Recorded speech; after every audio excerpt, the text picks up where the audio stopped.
friends! As you know, this week, Jess, Kylee, and I are doing special mini-sodes in celebration of Dispatcher Week, your favorite week, the one full of pizza parties and extra thank yous. I just wanted to say thank you to all my fellow dispatchers. I know how hard your job is, and I see you. It takes a special person to do the job we do. Don't forget how amazing you are, even when you're not getting the thank yous and the pizza parties. Hope you love these episodes as much as we loved making them. Thanks for listening.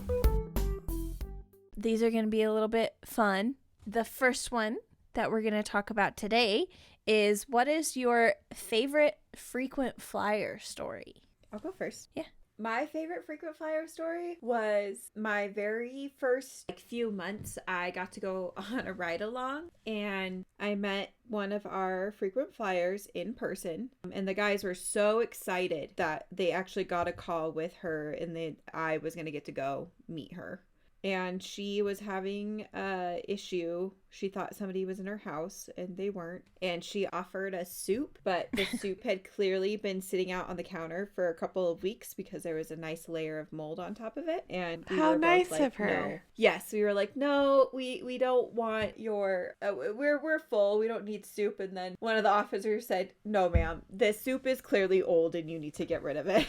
I was like, you can't be mean to her. But he probably saved her life. That is one of my favorite frequent flyer stories. And then we had one lady who would call us every day just to check in. I love her. Just to check miss in. her. I haven't talked to her too. in forever. Every time I go into work a shift, I hope she calls. She would just call and say, this is where I'm staying and this is what I'm doing and I hope you have a great day. And I loved talking to her every day. I miss talking to her. Oh, and then I have one more. We had a frequent flyer. He's passed away and I think we were all in shock when he did because we never thought that he would ever be gone. He would call and you'd say, okay, sir, what are you wearing? And he'd be like, a shirt. He'd be like, okay, what, are you wearing pants? And he'd be like, yes. And you're like, okay, what color is your shirt?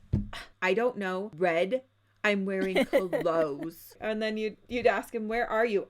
I'm on Main Street. Okay, but where on Main Street?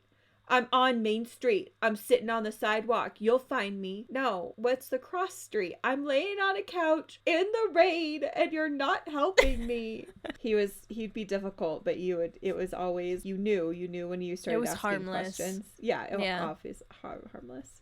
I feel like so there's this lady who used to always call into DPS, probably at least once a day, to tell us that vehicles were going wrong way when they weren't going wrong way. It was just the roundabout area and it made it look like they were going wrong way. And you knew her voice instantly and she'd always say, I'm so-and-so from this town. I'm calling about a wrong way. And it literally got to a point where we were documenting every time she called because we had talked to her, a lot. And I'll never forget that I actually met her in public, like a different place, like in person. And I knew instantly who she was because of her voice, because I had talked to her so many times. And I was like, oh my God, it's so-and-so from so-and-so. I repeated it. And there's been frequent callers or people who we get calls for at the center we were at. And now in my position, I've met them in person a few times. And it's just funny how it's come full circle. And I'm like, oh, I didn't know I'd ever meet you in real life. But here we are. Oh, I completely... Kylee gets that. I completely understand. I remember my first run-in with one of my favorite frequent flyers. I was my first week of phase 1 phone training. So phase 1 phone training is the non-emergency lines. And so you're handling the less priority stuff. I was still sitting at the same desk as my trainer and she's listening off of my calls.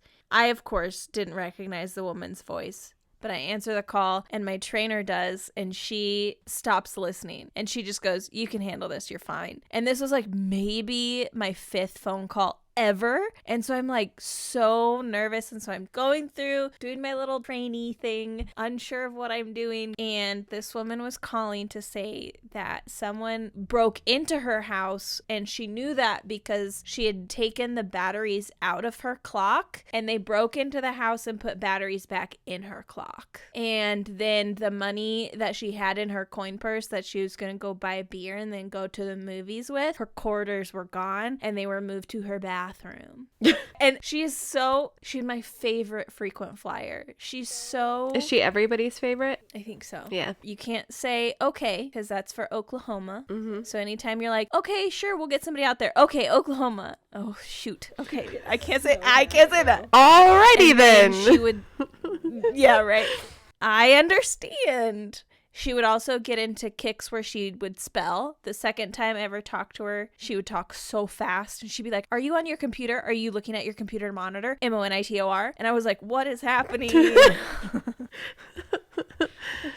You know, I had a call. It wasn't like a frequent, but you're talking about like what she's saying. It was this one lady who called in to tell me that she was in a car with an alien and his name was Fred. And I will never forget that call. I was like, I don't even know if I took it, but I know we played it in the room because we were all like, what? Sometimes people say things and you're just like, okay. Don't say okay though.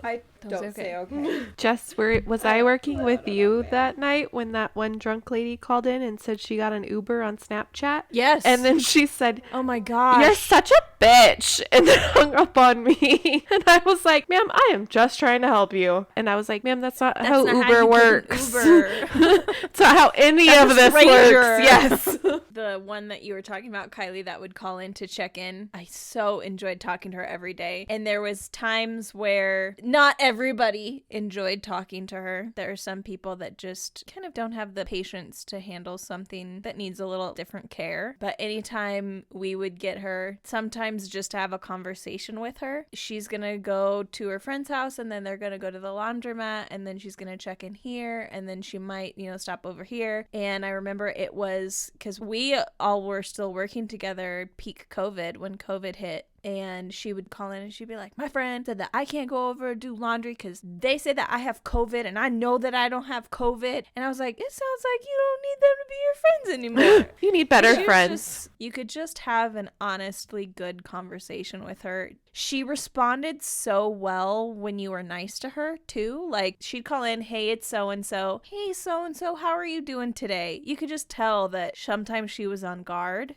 how people were going to respond. And so as soon as you were nice to her, she was like so pleasant. She's like the sweetest human. There's another one that I won't forget where different caller, they would call in all the time for many different reasons. Oh God. 9 times out of 10, they didn't need response. But when they would call for a medical situation. Yep. I was like, oh God, I know where this is going. When they would call for a medical situation, we kind of can't deny that. If you call for medics, we're going to send you medics. But there was one particular time where this person said that they were having some sort of allergic reaction. So I'm going through EMD, which is emergency medical dispatching, which is a protocol that has questions that you ask to determine how quick medics need to get there. And one question is like if you were stung or something like that, and he mentioned bees, and I asked him if he was allergic to bees, and his answer was,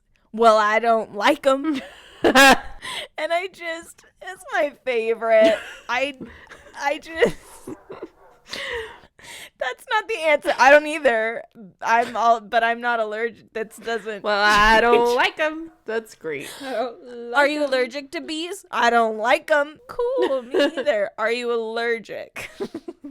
I actually took a medical call for him when he was actually having a legitimate medical call, and that's why we always send them. Yep. And he was like in the middle of nowhere, or not middle of nowhere, but he was like in the middle of our town, and I had to use phase 2, which is the GPS, because he couldn't tell me where he was. And one of the firefighters had called up, and he was like, seriously? And I was like, yeah, you gotta go. Like, he sounds real weird. Like, he's not having a good day. This isn't his normal. He sounds weirder than his normal weird. His normal. And they got there, and he was having a legitimate issue, and he called up and they were like, good call. And I was like, this is why you guys have to go every single time. Go. Because we don't know if it's real or if it's not real. That's a game that's too dangerous for us to play. Right? But just as soon as you started talking about him, I knew exactly I did too. what you were talking about. I was like, oh God. There's those phone numbers.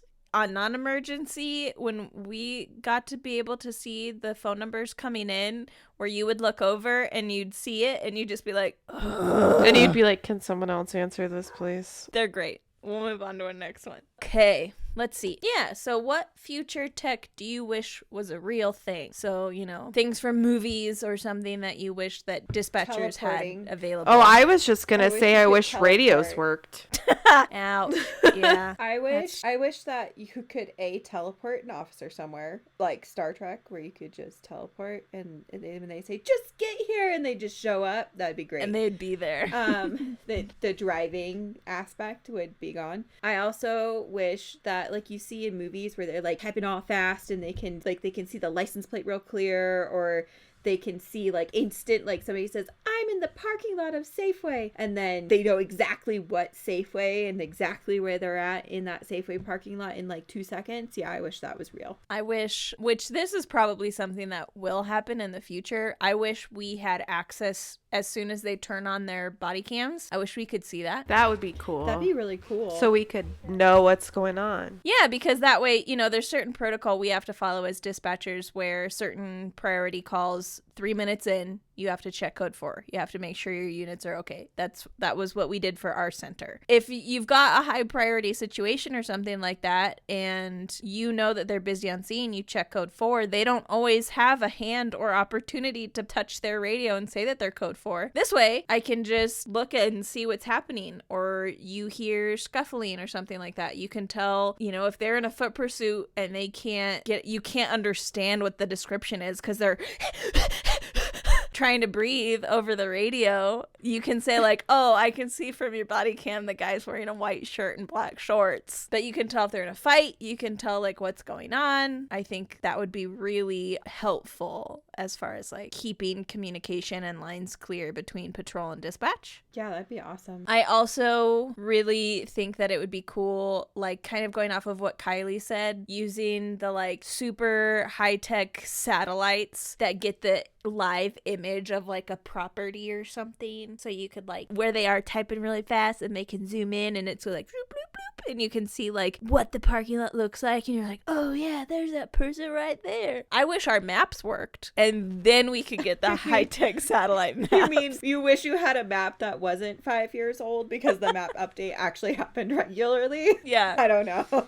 And then my last one that I always talked about how I thought it was be so cool is kind of along the lines of like Tony Stark's computer, how it all worked around his hands instead of like a desk or something like that. I wanted to be able, and this is probably bad since people are just listening and not looking, but I wanted to have a giant screen in front of me and be able to reach up, kind of touch screen almost, reach up, touch the call and like toss it, like swoop it and toss it over to the responding officer and like take that and push it over there. And like I wanted the big Tony Stark computer thing. That'd be cool. That would be way cool. Did you guys hear about, I saw something in the news about officers being able to hear 911 calls as they come in? No, Did but you that's see freaking that? awesome. Like you were saying, like seeing the body cam footage when they're on scene. I wish they could also in some ways hear exactly what we're doing because sometimes they don't understand. I don't know how many times I've been on the phone with a DV call and toning it out and listening to the officers at the same time while trying to talk to my caller and keep them calm. You know what I mean? Yeah. It'd just be cool if they also knew what we were doing. And then you don't have to give that description because they're hearing it. Like you can reinforce it, but you don't have to, you know? You're gonna have to give that description 8 times because they're not gonna listen. Yep. That's You my can cut thing. that out. Is Yeah. their brains are going in so many different directions. They're driving to the call, they're thinking about what they're gonna do when they get there, everything else. That I'm like, they hardly listen to me. Why would they listen to a 911 call too? I just thought it was kind of cool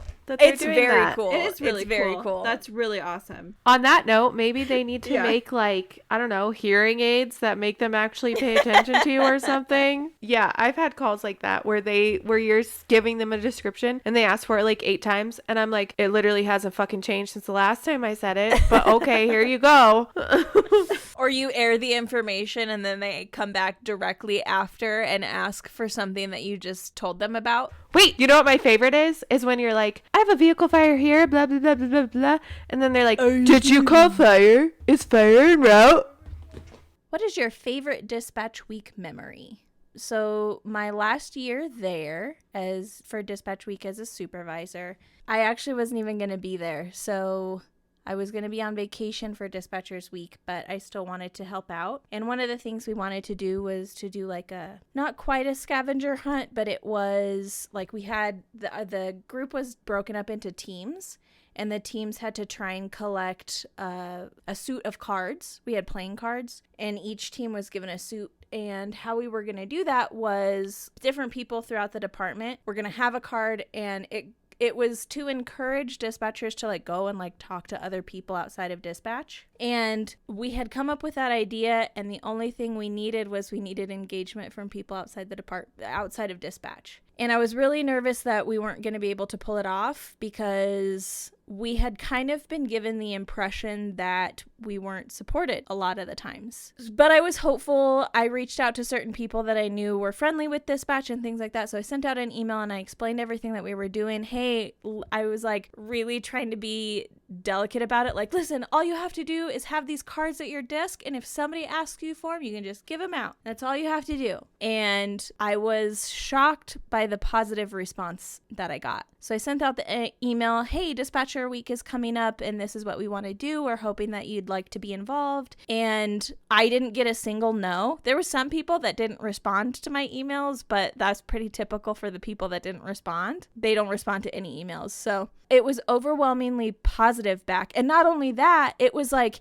hey, I can bring in barbecue one day. What do you guys want? And it was, hey, what other thing can I do? Like, what days are it? Let me bring in stuff. And I realized that the perception that the department wasn't there for us was being skewed. That literally all we had to do was reach out and ask. And people were there to help us and to celebrate us. And I was just... The positivity that came back, I was shocked and so surprised, and it went over really well, and people had a lot of fun, and there was also, we had printout of like a dispatcher decal headset that we hid around the department, and because I was on vacation during that time, I would get text messages but like, I can't find it, where is it? And I'm like, I'm not telling you, you gotta look for it.